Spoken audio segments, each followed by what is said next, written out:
قیام پاکستان سے قبل ریاستوں کے حکمران بظاہر آزاد لیکن اصل میں انگریزوں کے ماتحت تھے۔ ریاست کے وزیر اعظم کی تقرری وائسرائے ہند کے حکم سے ہوتی تھی۔ وہ جس کو چاہتے ریاست کا وزیر اعظم بنا دیتے۔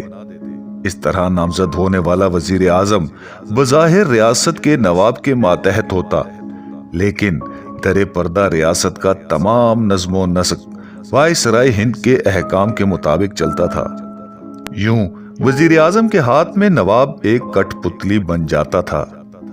ایک دفعہ ایک صاحب جو ریاست بہاولپور کے وزیر اعظم نامزد کیے گئے، ان کی نواب آف بہاولپور سے بالکل نہیں بنتی تھی۔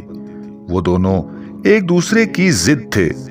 پہلے تو نواب صاحب خود وائسرائے ہند کو شکایات سے بھرپور خط لکھتے رہے، لیکن سنوائی نہ ہوئی۔ نواب صاحب نے مجبور ہو کر علامہ اقبال کو خط لکھا اور اپنا وکیل بنانا چاہا، جو اس وقت نامور بیرسٹر تھے۔ علامہ اقبال نے بطور بیرسٹر معاملہ کو جانچا اور پھر 4000 روپے فیس مقدمے کی طے کر کے حامی بھر لی۔ چنانچہ علامہ اقبال لاہور سے دہلی روانہ ہوئے اور اسٹیشن سے سیدھے وائسرائے ہند کے دفتر جا پہنچے اور سیکرٹری کو اپنا کارڈ دکھایا۔ سیکرٹری نے کہا کہ اصول یہ ہے کہ آپ اپنا نام رجسٹر پر لکھ دیں اور میں یہ رجسٹر اندر بھیج دوں گا۔ جسے بلانا مقصود ہوتا ہے اسی کو بلایا جاتا ہے، لہٰذا آپ بھی کارڈ دینے کے بجائے نام لکھ دیں۔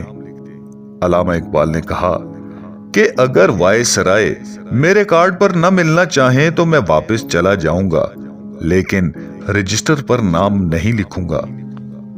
سیکرٹری مجبوراً کارڈ اندر لے کر گیا۔ وائسرائے نے ملنے کے لیے رضامندی ظاہر کی اور علامہ اقبال سے آنے کا سبب دریافت کیا۔ علامہ اقبال نے بتایا کہ وہ ایڈوکیٹ کی حیثیت سے نواب آف بہاولپور کی جانب سے پیش ہوئے ہیں کہ ریاست کا وزیر اعظم آپ کے حکم سے وہاں تعینات ہوا ہے۔ نواب صاحب اور اس کے درمیان اختلافات ہیں، جس سے ریاستی امور تعطل کا شکار ہیں۔ وائسرائے نے کہا کہ یہ تعیناتی اصول و ضوابط کے مطابق ہوئی ہے اور نواب صاحب کو اسے پسند کرنا چاہیے۔ علامہ اقبال نے فرمایا کہ معاملہ بالکل معمولی ہے۔ حکمران کی سیاست کا مقصد یہ ہونا چاہیے کہ وائسرائے اور ریاست کے درمیان تعلقات خوشگوار ہوں، لیکن وزیر اعظم کی در اندازی اور ناقبولیت کی وجہ سے اس عظیم مقصد کو نقصان پہنچے گا۔ آپ کو اپنی پالیسی کی مرکزی قوت بحال رکھنے کے لیے ایسے نازک مسئلے پر وزیر اعظم کی حمایت ترک کر دینی چاہیے اور کوئی ایسا شخص متعین کرنا چاہیے جو نواب صاحب کو بھی پسند ہو۔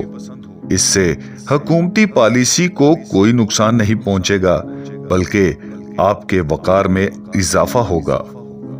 آخر وائسرائے نے وزیر اعظم کی تبدیلی کا وعدہ کر لیا۔ جب یہ بات طے ہوئی تو وائسرائے نے کہا کہ آپ پرسوں میرے ساتھ ڈنر کریں۔ علامہ اقبال نے کہا مجھے تو آج لاہور جانا ہے۔ وائسرائے نے کہا کہ اچھا چلیں کل ہی صحیح۔ اقبال نے فرمایا لیکن مجھے تو آج ہی جانا ہے، کل تک نہیں ٹھہر سکتا۔ وائسرائے کے سامنے والی ریاست بھی بولنے کی جرت نہ کرتے تھے۔ وائسرائے نے کہا کہ میری خواہش تھی آپ کے ساتھ کھانا کھاتا، مجھے اس سے خوشی ہوتی۔ علامہ اقبال نے فرمایا کہ اگر یہ خواہش ہے تو آج بھی پوری ہو سکتی ہے۔ چنانچہ اسی روز دوپہر کا کھانا وائسرائے کے ساتھ تناول فرمایا اور لاہور چلے گئے۔